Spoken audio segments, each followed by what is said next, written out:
There are cars you admire, and there are cars you simply cannot stop looking at. Cars whose shape seems to have been settled before the world ever saw them, as if the line had always existed and the designer merely uncovered it. The 1967 Buick Riviera is one of those cars. Long, low, and impossibly clean, with a knife-edged crease running the length of its body and a roofline that seems to lean forward even while standing still.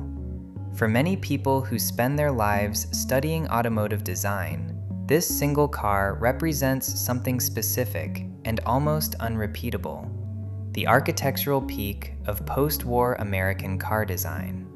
But this film is not really about how beautiful the Riviera is. It is about why it was allowed to be beautiful.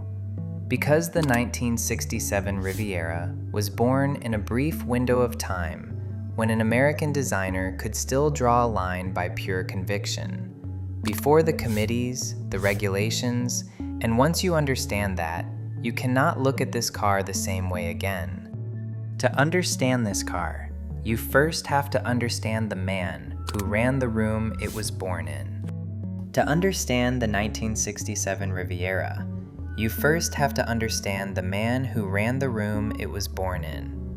His name was Bill Mitchell, and in the 1960s, he was the vice president of design at General Motors, the most powerful styling position in the entire American car industry. Mitchell had been hired into GM back in 1935, trained under the legendary Harley Earl, and by the time the Riviera arrived, he commanded a design empire responsible for the look of millions of cars a year. Mitchell ran his studios in a way that is almost unimaginable today. A car began as a shape, drawn because the shape was right, and only after that shape was chosen did it move to the engineering department to be made real. The stylist's eye came first. The spreadsheet came second. This is the single most important fact in the entire story, because it is the exact opposite of how almost every car is created now. Mitchell himself was a force of personality, and famously certain of his own taste. He believed deep in his bones that a car should have drama, that it should stir something in the person who saw it coming down the street. He was not interested in cars that disappeared.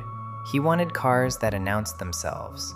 And because he held the most senior design job in the company, his conviction could become a production reality. When Mitchell decided a line was right, that line tended to survive all the way to the showroom floor. The first Riviera, launched in 1963, had already proven what this approach could do. Mitchell, the story goes, had been inspired by the sight of a custom Rolls-Royce, and he wanted to fuse that crisp, knife-edged elegance with something lower and more aggressive. The result was one of the most admired American designs of its decade, the car that arrived for 1966 and reached its peak in 1967. And the man who actually drew that second-generation shape, a designer named Dave Holls. Holls penned a body that was bigger than the first Riviera in every dimension, yet somehow looked even cleaner and more dynamic. It had vast, uninterrupted surfaces where rival cars had clutter. It had hidden headlights that gave the front a smooth, unbroken face. It is a remarkable thing, when you sit with it, that a car this confident was the work of identifiable human hands. Not a committee, not an algorithm. A man named Dave Holls, in a studio run by a man named Bill Mitchell, decided what this car would look like, and the company built what they decided. It is worth pausing on what made this shape so radical for its moment. In the mid-1960s, much of Detroit was still drawing long, straight, upright lines. The Riviera went the other way entirely. It was full of curves and tension, with frameless side glass and a roofline that flowed into the body like water. It was, in the language designers use, a car with almost no visual noise, nothing extra, nothing apologetic, nothing added by committee. Look closely at the way the light moves across its body, and you begin to see the discipline involved. The surfaces are large and calm, and they catch reflections cleanly, like still water rather than broken glass. The bright work is restrained, used to underline the shape rather than to decorate it. Every element seems to be doing a job, and nothing seems to be there merely to fill space. This is what designers mean when they talk about resolution, the sense that a shape has been worked until there is nothing left to remove. The 1966 car launched this shape and stunned the industry, but 1967 is the year the design historians keep returning to, and for a precise reason. By 1968, subtle visual weight was already starting to gather.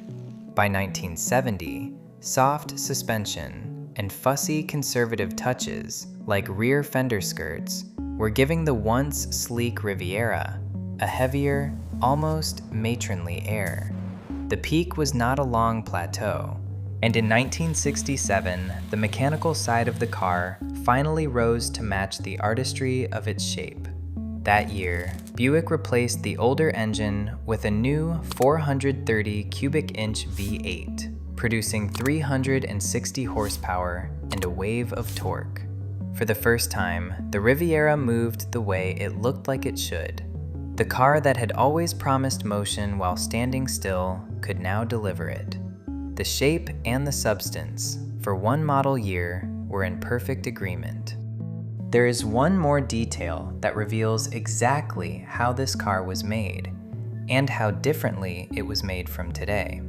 The 1966 to 1970 Riviera shared its underlying E-body platform with two other General Motors flagships, the Oldsmobile Toronado and the Cadillac Eldorado. That was the magic of Mitchell's GM. The engineering could be shared. The identity never was. The design studio was given the power to make three cars from one platform feel like three entirely different statements. The Toronado was a front-wheel drive technical marvel. The Eldorado was the personal luxury flagship of Cadillac. The Riviera was Buick's sporting coupe. In Mitchell's GM, a shared platform produced cars that looked like strangers. Each one allowed its own complete identity. But the freedom that produced this car was already living on borrowed time. And the forces that would end it were gathering even as the 1967 Riviera sat gleaming in showrooms. The first force was regulation. As the 1960s closed, the American government began, for very good reasons, to mandate safety. Impact-absorbing bumpers were coming, and they would grow heavier and more prominent with each passing year, forcing designers to wrap their clean lines around federally required mass. Emission standards were coming too, and they would begin to choke the big, free-breathing V8s that gave cars like the Riviera their effortless character. The rules were necessary, but every rule was a new constraint placed on the designer's pencil. The delicate front of a late 60s car gives way to the blunt, protruding bumpers of the mid-70s. The proportions thicken to swallow new structure. None of it was the designer's choice. All of it was the law arriving, year by year, inside the shape of the car. The second force was financial. Insurance companies began to punish high-powered cars with steep premiums, and the great horsepower era started to fade. And then, in the 1970s, the oil crisis arrived, and the entire conversation about the American car shifted from beauty and power to economy and efficiency almost overnight. But the deepest force was cultural, and it is the one that matters most to this story. Slowly, across the industry, the design studio lost its authority. The pure conviction of a single stylist, the Mitchell model, where a designer could draw a line simply because it was right, gave way to a new system. Decisions moved to committees. Designs were validated by market research and focus groups. Styling had to be justified, defended, agreed upon by many departments, and increasingly shaped to please a global market rather than express a single vision. And here is the quiet cruelty of that shift. A committee is very good at removing risk and almost incapable of creating beauty.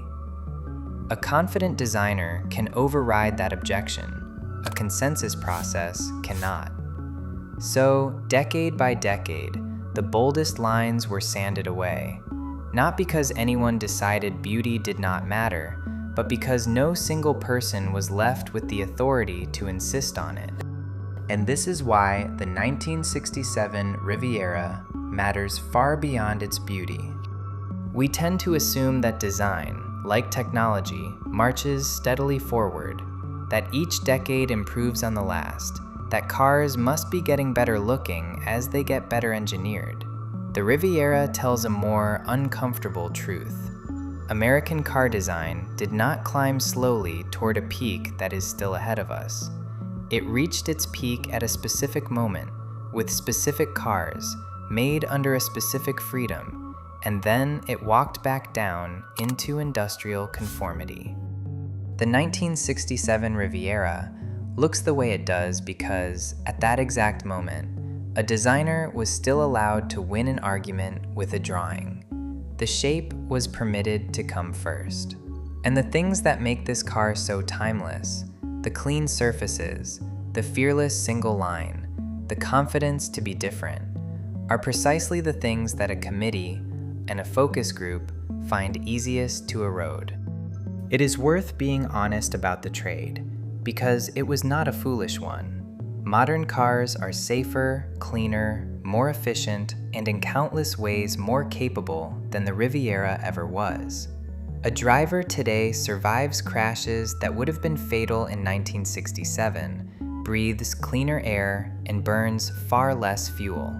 A willingness to let a car simply be a beautiful object, drawn by one confident hand, without needing to please everyone or justify itself to anyone.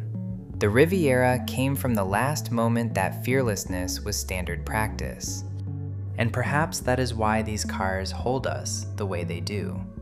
When you stand in front of a 1967 Riviera, you are not just looking at an old car. You are looking at a message from a moment when a person was trusted completely to decide what was beautiful, and was given the power to make the rest of the world live with that decision. We do not build that way anymore. We may never build that way again, which is exactly why the ones that survive from that moment feel less like vehicles and more like artifacts.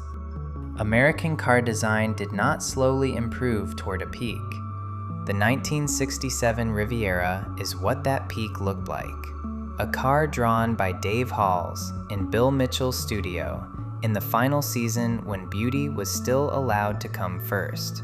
It is not admired today out of nostalgia. It is admired because it is the physical evidence of a freedom the industry once had and then gave away. And every clean, confident line on its body is a record of the moment just before the pencil changed hands. Before you go, this is what Timeless Treasures exists for. The cars from the moment beauty still came first. If that's your kind of history, subscribe.